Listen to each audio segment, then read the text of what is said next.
বিসমিল্লাহির রহমানির রহিম। সংগ্রামী সকল ফেসবুক ভাই বোন বন্ধু, বাংলাদেশের বাইরে এই ভিডিওটি যারা দেখবেন, আমার পক্ষ থেকে জানাই সংগ্রামী সালাম। আসসালামু আলাইকুম। সংগ্রামী উপস্থিতি, এই যে দুর্বৃত্তায়ন একটি কথা রয়েছে, এই কথা আসলে খুব গুরুত্বপূর্ণ কথা।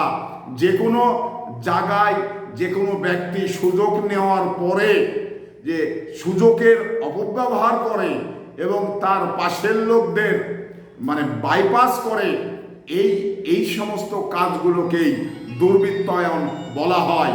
তো সংগ্রামী উপস্থিতি, এই দুর্বৃত্তায়ন এটা কিন্তু একটি গোষ্ঠীর জন্যে, একটা জাতির জন্যে, একটা দলের জন্যে খুব একটি শুভকর পরিবেশ নয়, এটা একটি বিব্রতকর পরিবেশ। তো এই পরিবেশ যারা যেভাবে করবে, তাদের আপনারা যে অবস্থানে আছেন তাদের চেপে ধরুন, তাদের লাগাম টেনে ধরুন।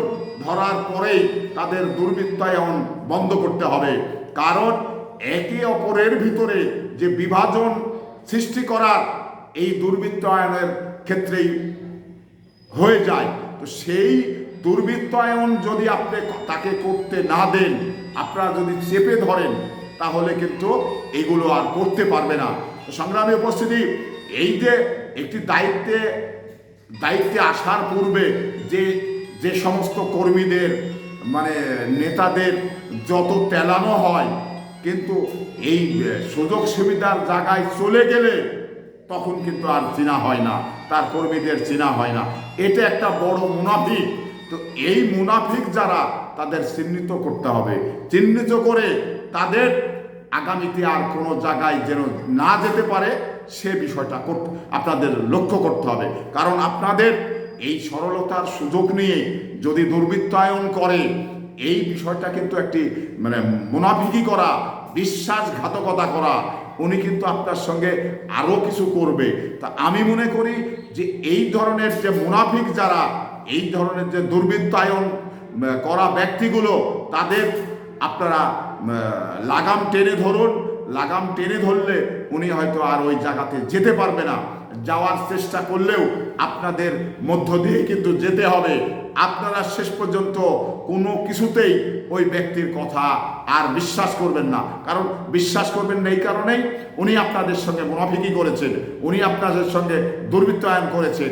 তো সেই বিষয়গুলো আপনাদের লক্ষ্য রেখেই আপনাদের কিন্তু আগামীতে রাস্তায় চলতে হবে। তো সংগ্রামী উপস্থিতি, যে কথাটি আমি বলছি, কারণ এই সমস্ত বিষয়গুলো প্রতীয়মান হয় এটা দলের ক্ষেত্রেই। একটি দলের একটি জায়গায় যেতে হলে কিন্তু কর্মীদের সহযোগিতার দরকার আছে এবং ভোটারদের সহযোগিতার দরকার আছে। তো সেই সহযোগিতা নেওয়ার পরে আপনি ভোটারদের, কর্মীদের সঙ্গে যে মুনাফিকি করবেন এবং দুর্বৃত্তায়ন করবেন, এটা কিন্তু দলও আপনার প্রতি বিব্রত হয়ে যাবে, আপনার কর্মীগুলো আপনাকে মুনাফিকের জায়গায় নিয়ে যাবে। তো সেই জায়গা থেকে আপনি যদি আপনার নেতা হওয়ার পরিকল্পনা থেকে থাকে, নেতা হয়েছেন, আগামীতে আরও বড় কিছু পাওয়ার আশা থাকে, তাহলে আপনাকে কর্মীদের মূল্যায়ন করতে হবে। কর্মীদের মূল্যায়ন করেই আপনাকে সম্মুখে এগিয়ে যেতে হবে। এটাই হলো বাস্তবতা, এটাই হলো রাজনীতি করবার একটি সুন্দর পরিষ্কার রাস্তা। এই পরিষ্কার রাস্তা যখন আপনি অতিক্রম করবেন, আপনি যত বড়ই দলের নেতা হয়ে থাকেন, আপনাকে আর কর্মীরা মূল্যায়ন করবে না। আর কর্মী আপনাদের যখন মূল্যায়ন করবে না, তখন কিন্তু দলও আপনাকে মূল্যায়ন করবে না। এই বিষয়গুলো কিন্তু আপনাদের মাথায় রাখতে হবে। সেই বিষয়গুলো আপনাদের মাথায় রেখে আগামীতে যদি কোনো সুযোগ সুবিধাতে যেতে হয়, তাহলে আবারও ফিরে এসে কর্মীদের মূল্যায়ন করুন। এই মূল্যায়নের মধ্য দিয়েই আপনার নেতৃত্ব ফলবে এবং জাহির হবে। তো সেই জায়গা থেকে আপনাদের যদি কারো এই ধরনের কিছু ভুল থেকে থাকে, তাহলে নিচে থেকে শিক্ষা নিয়ে আবার সামনে এগিয়ে যান। তো সংগ্রামী উপস্থিতি, এই আশা ব্যক্ত করেই বিদায় নিচ্ছি। আসসালামু আলাইকুম।